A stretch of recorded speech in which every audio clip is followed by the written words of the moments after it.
রমজান কি খাদ্যোৎসবের মাস? তাহলে কেন এই মাসে খাবারের খরচ বাড়ে দ্রব্যমূল্য?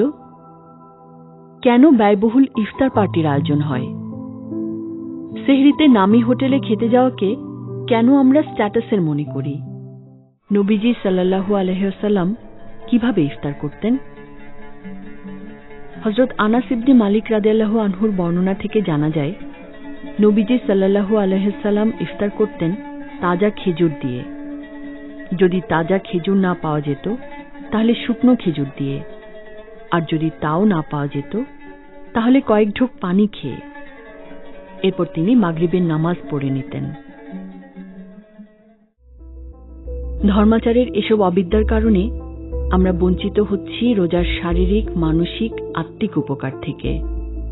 বেশি খাওয়ার সাথে সুস্থ থাকার বা প্রাণবন্ত হওয়ার কোনো সম্পর্ক নেই, বরং বাস্তব সত্য তার উল্টো। শুধু তাই না, সবসময় খাওয়া দাওয়ার মধ্য দিয়ে নিজের অজান্তেই আপনি আপনার দেহকে ঠেলে দিচ্ছেন ভয়ঙ্কর সব শারীরিক ঝুঁকির দিকে। আমাদের দেহে IGF-1 হরমোন নামে এক ধরনের গ্রোথ হরমোন আছে, যার কাজ হচ্ছে প্রতিনিয়ত নতুন নতুন কোষ তৈরি করে দেহকে বাড়ন্ত রাখা। এই হরমোন পুরনো কোষের মেরামত ও ক্ষয়পূরণের চেয়ে নতুন কোষ তৈরির প্রক্রিয়ায় বেশি সক্রিয় রাখে।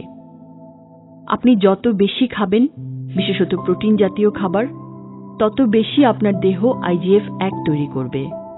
শুধু তাই না, সবসময় যখন এমন একটা অবস্থা থাকে, অর্থাৎ কোনো বিরতি বা বিশ্রাম ছাড়া প্রতিনিয়ত নতুন কোষ তৈরির প্রক্রিয়া, এই সুযোগেই দেহে বাসা বাঁধে ডায়াবেটিস বা ক্যান্সারের মতো মারণ ব্যাধিগুলো। কয়েক ধরনের ক্যান্সার, যেমন স্তন ক্যান্সার, প্রোস্টেট ক্যান্সার এবং কোলন ক্যান্সারের সাথে বিজ্ঞানীরা উচ্চমাত্রার IGF-1 যোগসূত্র খুঁজে পেয়েছেন। বিজ্ঞানীরা বলেন, এ অবস্থাকে পাল্টে দিতেই তাই মাঝে মাঝে খাবার থেকে দেহকে অব্যাহতি দেয়া দরকার। একটা পরীক্ষায় দেখা গেছে, ঝুঁকিপূর্ণ মাত্রায় দেহে IGF-1 হরমোন আছে এমন একজন মানুষ মাত্র 3 দিন উপবাস করে তা নামিয়ে ফেলেছেন অর্ধেকে।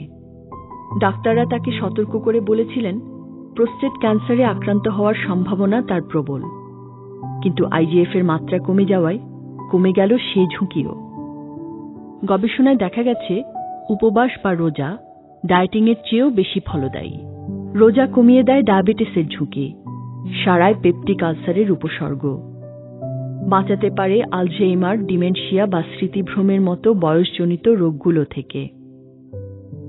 তবে তার জন্য রোজা রাখতে হবে সঠিক খাদ্যাভ্যাসে, নবীজি সাল্লাল্লাহু আলাইহি সাল্লামের সুন্নাহ অনুসারে। রমজানে কি খাবেন, কি খাবেন না? ইফতারের সময় 3-4টি খেজুর খেয়ে পানি পান করুন। খেজুরের সুক্রোজ পানির সাথে মিশে তাৎক্ষণিক প্রাণশক্তি এনে দেয়। এরপর মাগরিবের নামাজ পড়ে রাতের খাবার খেয়ে নিন। ইফতারিতে ভাজা পোড়া, গুরুপাক ও অতিরিক্ত মশলাদার, রকমারি অস্বাস্থ্যকর খাবার ও শরবত বর্জন করুন। মৌসুমী ফল যেমন আম, কাঁঠাল, কলা, লিচু খেতে পারেন। কাঁচা ছোলা খেতে পারেন। রাতের মেনুতে শাক, সবজি, মাছ, বিশেষত সামুদ্রিক মাছ, মুরগির মাংস, ডিম, ডাল ইত্যাদি থাকতে পারে। গরু, খাসি, পাঁঠার মাংস না খাওয়াই শ্রেয়। সারাদিন খাওয়া হবে না ভেবে সেহরিতে যারা ভুরিভোজ করেন, রোজার কষ্ট তাদেরই বেশি হয়। আর মাছ মাংস বেশি খেলে তৃষ্ণাও বেশি হয়। সেহরিতে তাই ভাতের সাথে শুধু সবজি খান। প্রয়োজনে খেজুর, কলা বা দই চিড়াও খেতে পারেন। দাওয়াতে গেলেও খেজুর পানি দিয়ে ইফতার করুন। মেজবানকে বিব্রত না করে বিনয়ের সাথে কিংবা কৌশলে ভাজা পোড়া বা ইফতার নামক খাবার পরিহার করুন। রাতের খাবারের আয়োজন থাকলে সেটাই গ্রহণ করুন। রমজান খাদ্য সংযমের মাস, খাদ্য উৎসবের নয়। হোটেলে গিয়ে আইটেম বহুল ইফতার বা সেহরি করার বিলাসী ও অনুষ্ঠান সর্বস্ব পার্টি বর্জন করুন। আত্মশুদ্ধির এই মাসে আমরা যেন ভোজন দাসে পরিণত না হই।